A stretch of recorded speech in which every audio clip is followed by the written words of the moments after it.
मोअज़्ज़िज़ भाइयों, मस्जिद अक़सा क्या है, इसकी क्या फ़जीलत है, अल्लाह के यहाँ इस जगह की क्या अज़मत और शान है, उसके बारे में अल्लाह ताला फरमाता है इस आयत में, अल-मस्जिदिल अक़सा अल्लज़ी बारकना हौलह, कि मस्जिद अक़सा जिसकी सरज़मीन को हमने बाबरकत बनाया है।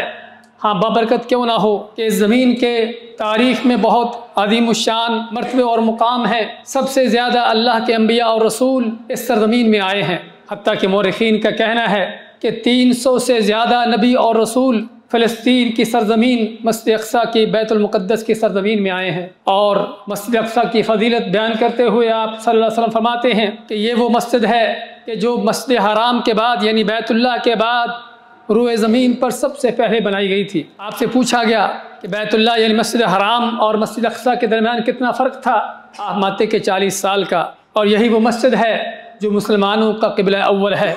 रसूल करीम सल्लल्लाहु अलैहि वसल्लम 13 साल तक जब तक मक्का में थे, आप नमाज़ पढ़ते हुए बैतुल मुक़द्दस मस्जिद अक़सा की तरफ रुख करते रहे। लेकिन मक्का में होते हुए आपके लिए मुमकिन था कि बैतुल्लाह को भी सामने रखें और बैतुल मुक़द्दस भी उसी सिमत में हो। लेकिन जब आप हिजरत करके मदीना जाते हैं तो मदीना में क्या था कि बैतुल मुक़द्दस मस्जिद अक़सा आपके शिमाल में है और बैतुल्लाह आपके जुनूब में है।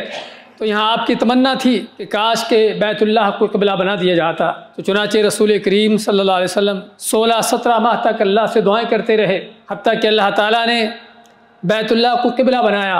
क़िबला तब्दील होता है और उस वक़्त तक रसूल करीम सल्लल्लाहु अलैहि वसल्लम और मुसलमानों का क़िबला क्या था, वो मस्जिद अक़सा, वो बैतुल मुक़द्दस था।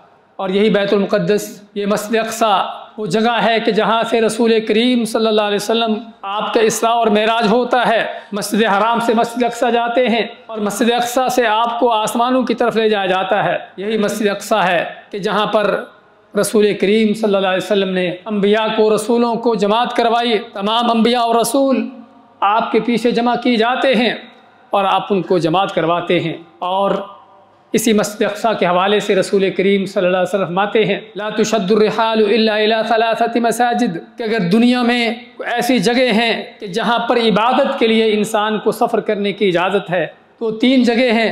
मस्जिद हराम यानी बैतुल्लाह है, और मस्जिद नबवी है, और मस्जिद अक़सा है। इसका माना हुआ कि इन 3 जगहों के अलावा इबादत की नीयत से किसी जगह पर सफ़र करके जाना अल्लाह ताला ने इसकी इजाज़त नहीं दी। और यही मस्जिद अक़सा है जिसमें एक नमाज़ पढ़ने का 500 नमाज के बराबर सवाब मिलता है।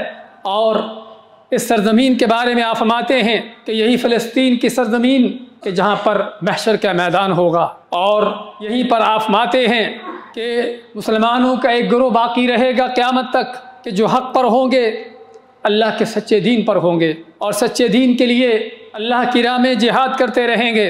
और उनकी मुखालफत करने वाले, दुश्मनियाँ करने वाले उनका कुछ बिगाड़ न सकेंगे। और यही वो सरज़मीन है कि जहाँ पर ईसा अलैहिस्सलाम का नुज़ूल होगा और जहाँ पर मुसलमानों का आखिरी फ़तह और गलबा होगा।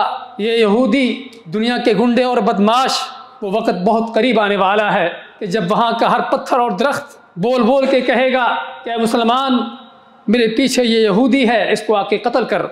इसके अलावा और बहुत सी फ़जीलतें हैं इस जगह की, तो ज़रूरत है हमें इस जगह की अज़मत और फ़जीलत को जानने की।